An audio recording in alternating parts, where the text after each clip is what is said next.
Ça va? T'as pas vu les clés? Cherche les clés, tu les as pas vues? Ah, tu trouves pas les clés de la maison. C'est embêtant ça. Tu les as vues où la dernière fois? T'es sérieux? Tu crois franchement que si je savais où elles étaient, je te demanderais? Ah, c'est bon, pas la peine de m'engueuler. Ah, Je suis là pour ah ouais. t'aider. Hein.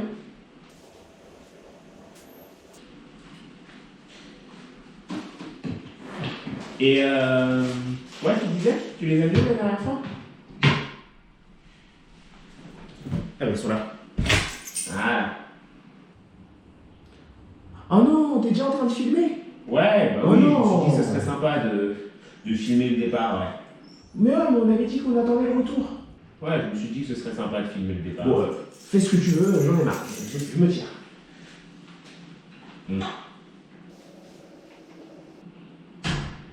C'est ça.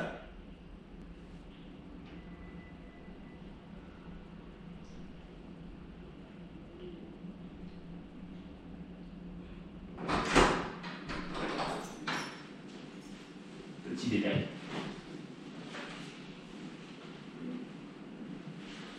Two hours later. Ah, vous êtes déjà là? 2 petites secondes. Je suis à vous tout de suite. J'installe juste ça. Voilà. Alors. Hop. Donc, suite de la vidéo de tout à l'heure. Ce que vous venez de voir, il y a quelques secondes, c'est ce qu'on appelle un faux départ. Alors, en l'occurrence, il y en a eu plusieurs. Du coup, dans cette vidéo, on va essayer de voir ensemble les origines des faux départs et comment est-ce qu'on peut essayer d'y remédier. La première chose à savoir, à bien comprendre, c'est que les faux départs, ils viennent pas de nulle part. En fait, les faux départs, ils font partie intégrante du fonctionnement du TDAH. Pour faire simple, c'est pas juste quand j'ai besoin de me préparer pour faire du vélo que je vais faire des faux départs. C'est tout le temps. En fait, les faux départs, c'est à chaque fois qu'on va devoir initier une nouvelle action. Et en fait, leur origine, elle vient du système mnésique. Alors, le système mnésique, c'est le système de la mémoire. Et en fait, il y a plusieurs types de mémoire. Il y a la mémoire à long terme, la mémoire sensorielle, la mémoire corporelle et, entre autres, la mémoire de travail. Et c'est celle-ci qui va nous intéresser aujourd'hui parce que c'est celle-ci qui fonctionne quand même pas super bien. Parce que bon, oui, effectivement, faut quand même le dire, aussi sympa que ça puisse être d'avoir un TDAH, aussi cool que ça puisse être d'être super zapper, il y a quand même des petites choses qui fonctionnent pas super bien quand même. Faut dire ce qui est. Et en l'occurrence, du coup, la mémoire de travail, chez la personne TDAH, elle en général, elle est assez courte. Pour faire simple, ce qu'il faut bien comprendre, c'est que la mémoire de travail, en fait, c'est comme la mémoire vive d'un ordinateur. C'est-à-dire que à partir du moment où on ouvre une application, l'application va aller se mettre dans la mémoire de travail, dans la mémoire vive, pour justement pouvoir l'utiliser beaucoup plus rapidement, pour être plus rapide. Parce que si à chaque fois il faut aller chercher les informations dans la mémoire à long terme, et ben forcément ça prend plus de temps. Donc pour que ce soit plus rapide, hop, ça passe dans la mémoire vive, et comme ça on travaille dessus et on peut aller plus vite. Le problème c'est que si cette mémoire de travail elle est courte, et ben, à chaque fois, à chaque action, il va falloir aller chercher dans la mémoire, dans la mémoire à long terme. Et donc, du coup, ça va prendre 2 fois plus de temps. Et les 3/4 du temps, on va squeezer des étapes. Ce qui nous amène à un premier problème. Problème d'anticipation. Parce que si j'ai envie de me préparer pour faire quelque chose, on est sur le vélo, j'ai envie de me préparer pour faire du vélo. Si j'ai pas les étapes, si j'oublie les étapes, si à chaque fois j'oublie les étapes nécessaires par la préparation d'une sortie vélo, eh ben, je ne vais pas pouvoir anticiper, je vais être tellement pris dans la recherche de ces étapes-là que je ne vais pas pouvoir anticiper s'il y a un changement. Par exemple, s'il pleut, je ne vais pas pouvoir anticiper jusqu'au moment où, ah bah mince, je suis sous la pluie, merde, il pleut. Donc du coup, il faut que je reparte. Donc ça, c'est un problème d'anticipation. Deuxième problème, le problème de gestion du temps. Et ouais, parce que si j'ai du mal à anticiper et qu'à chaque fois j'oublie quelque chose, et ben à chaque fois du coup je vais devoir recommencer l'étape, et donc du coup là, une tâche qui devait me prendre 5 minutes, et ben au final elle va me prendre 10 minutes, 15 minutes, parce qu'à chaque fois il faut que je revienne, il faut que je revérifie, il faut que je rechange, etc. Donc du coup forcément ça prend plus de temps. C'est une des raisons pour lesquelles je suis tout le temps en retard. Bref, dernier point, les difficultés d'organisation. Parce que bien évidemment, si on oublie des étapes, on va avoir beaucoup plus facilement tendance à les inverser, à les oublier, à les sauter. Et donc du coup, forcément, ça fait une réalisation en général qui part un peu dans tous les sens. Alors c'est génial pour la créativité, mais pour la réalisation de la tâche de manière efficiente, c'est pas exactement ça quand même, hein. Donc voilà. Maintenant, comment on fait? Parce que bon, malgré tout, ma balade vélo, j'ai quand même réussi à la faire. Donc comment on fait? La première chose à savoir, c'est que faut arrêter de vouloir se fier à sa mémoire de travail en fait. Faut dire ce qui est, parce qu'on l'a tous fait.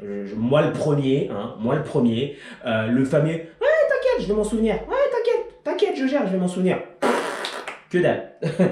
Que dalle. Non, tu vas pas t'en souvenir et faut accepter le fait que ta mémoire de travail, elle ne fonctionne pas comme tout le monde, elle est moins efficiente, mais c'est pas grave, tu as d'autres qualités. Mais la mémoire de travail, c'est pas ton truc. Retenir des choses pour pouvoir les réutiliser tout de suite, c'est pas ton truc. Ça veut pas dire que t'as pas de mémoire, hein, qu'on s'entende bien. Ça veut pas dire que t'as pas de mémoire. Ça veut juste dire que ta mémoire à court terme qui te permet de garder les éléments en tête et pour pouvoir avancer petit à petit, elle fonctionne pas comme les autres. C'est pas grave, faut le savoir et il faut arrêter de vouloir compter dessus. En revanche, une fois que tu as compris ça, ce que tu peux essayer de faire, c'est mettre en place un système auquel tu n'auras plus à penser pour justement arriver au bout. Ce système, il peut prendre deux formes. La première forme, c'est une forme temporelle. Je m'explique. L'idée, ça va être de mettre en place une frise, par exemple, c'est un exemple, mettre en place une frise chronologique qui va te permettre justement d'avoir les différentes étapes à faire pour arriver à ton but. Alors, tu ne peux pas le faire pour tout, mais pour la plupart des choses que tu fais de manière quotidienne, cette frise chronologique, tu peux l'écrire. Très clairement, tu peux l'écrire, tu peux la construire, tu peux l'imiter, tu peux la télécharger. Enfin bref, laisse parler ta créativité pour justement essayer de faire une frise chronologique pour justement toutes les tâches quotidiennes que tu fais régulièrement. Donc déjà, ça te permettra de ne pas avoir à y penser pour ces tâches-là. Deuxième point qui peut être très important, c'est la mise en place justement d'une zone de départ et d'une zone d'arrivée. Typiquement pour les clés, par exemple, maintenant, mes clés, je les mets, bon, sauf aujourd'hui, bien évidemment, mais bon, sinon c'est pas drôle. Les trois quarts du temps, mes clés, je les pose toujours au même endroit. Comme ça, j'ai plus à me soucier de savoir où est-ce que je les ai posées. Alors, il y a forcément une fois, deux fois, trois fois dans la semaine où je vais quand même les chercher. Ça, c'est sûr. Sur une semaine de 7 jours, c'est quand même 4 fois où j'ai pas à me demander où sont mes clés. C'est déjà ça. Donc ça, c'est déjà cool. Dernier point qui pourrait justement t'aider à te passer de la mémoire de travail qui fonctionne pas super bien, utilise plusieurs sens. Utilise un maximum tes sens. Alors, on a chance d'avoir 6 sens différents. Oui, 6. Je les répète juste au cas où. Alors, il y a la vue, l'odorat, le goût, le toucher, l'ouïe et le sens proprioceptif, c'est-à-dire le sens du corps. Donc, plus tu vas utiliser des sens différents et plus ça va pouvoir justement s'ancrer facilement, même dans la mémoire de travail. Et donc, du coup, plus quand on aura besoin, ça va venir plus facilement. Je m'explique, par exemple, je prends l'exemple du départ, du faux départ pour le coup. Tu sais que tu dois partir pour aller faire une balade à vélo.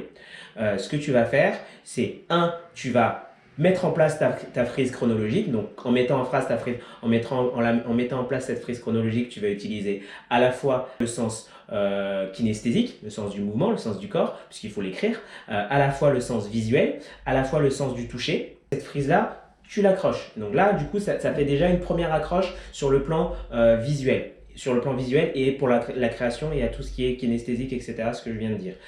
Ensuite, tu peux aussi mettre en place une musique bien déterminée, bien précise, qui justement te permet d'être dans le rythme de la préparation. Et ça peut être à chaque fois la même musique que tu mets et qui est dans le rythme. Et donc, du coup, là, ça te permet d'avoir une stimulation auditive pour justement pouvoir bien rythmer et bien suivre ta préparation. Dernier élément, ça peut être par exemple de se faire un mouvement précis, par exemple, qui permet juste un mouvement, par exemple, je sais pas, bon, si tu fais ça, tu sais qu'il faut que tu sais quelle étape, quelle étape où tu en es. Avoir un mouvement associé à chaque étapes, ça peut te permettre justement de mieux les mémoriser. Et donc là encore, de contourner les difficultés au niveau de la mémoire de travail. Alors, troisième point qui pourrait justement t'aider à te passer un petit peu de ta mémoire de travail qui fonctionne pas super bien, c'est tout simplement t'appuyer sur une mémoire de travail externe. Je m'explique, il y a plein de façons de faire différentes. Alors ça peut être un calepin, ça peut être un dessin, ça peut être des dessins, il y en a qui se font des cordes, bon bref, il y a plein de façons différentes. Je te laisse faire avec ta créativité pour trouver quelque chose qui te convient à toi. Moi je vais te dire ce qui fonctionne pour moi. Ce qui fonctionne pour moi, c'est le matin, quand je me réveille, donc au moment du petit déjeuner, un peu avant ou après, je note tout ce qui me vient en tête et que je sais que je dois faire. Donc hop, je me mets et pour la journée. Donc par exemple, ce matin, je me dis, bah voilà, réveil, manger, ensuite, faut que je sorte une LAN, etc. Tout ce que j'ai à faire dans la journée. Je le note et ce qui est génial, c'est que j'ai une petite application qui est en fait à chaque fois que j'ai fait quelque chose, et ben hop, je clique dessus. Et donc du coup, je clique dessus et l'action disparaît. Donc il y a un rayé, donc du coup c'est un peu comme une liste de courses. Alors c'est génial parce que à chaque fois j'ai l'impression d'avoir un bon point. Donc je suis là, je clique, et je dis ouais, yes, j'ai gagné. Donc voilà, mais en tout cas ça marche et ça me permet justement d'avoir envie d'aller au bout de cette liste. Le problème avec les listes papier, c'est que moi je les oublie, c'est que je les perds, c'est qu'il faut toujours les chercher, donc du coup c'est relou. Là avec mon téléphone, franchement, ça marche super. Au final, avoir une mémoire de travail qui fonctionne pas comme tout le monde, c'est pas si grave. Il y a plein de moyens de la décontourner et justement de faire en sorte de quand même arriver à ses fins. Alors, le problème, c'est que quand tu es enfant, ce sont tes parents qui font office de mémoire de travail pour toi. Et donc, du coup, quand tu es enfant, ça pose pas de problème puisque tu peux t'appuyer sur tes parents. Mais une fois que tu deviens adulte, pour éviter justement que ce soit ton conjoint ou ta conjointe qui fasse office de mémoire de travail, même si c'est très important d'avoir des personnes sur lesquelles compter, hein, c'est au contraire, l'entourage joue un rôle prépondérant dans la gestion du TDAH, ça c'est clair et net, mais ça ne veut pas forcément dire que c'est à eux de tout porter non plus. Et donc du coup, c'est aussi important de trouver tes propres solutions qui justement te permettront de mieux gérer le TDAH et de mieux gérer en tout cas cette difficulté en termes de mémoire de travail. C'est tout pour moi. Je vous dis à la semaine prochaine.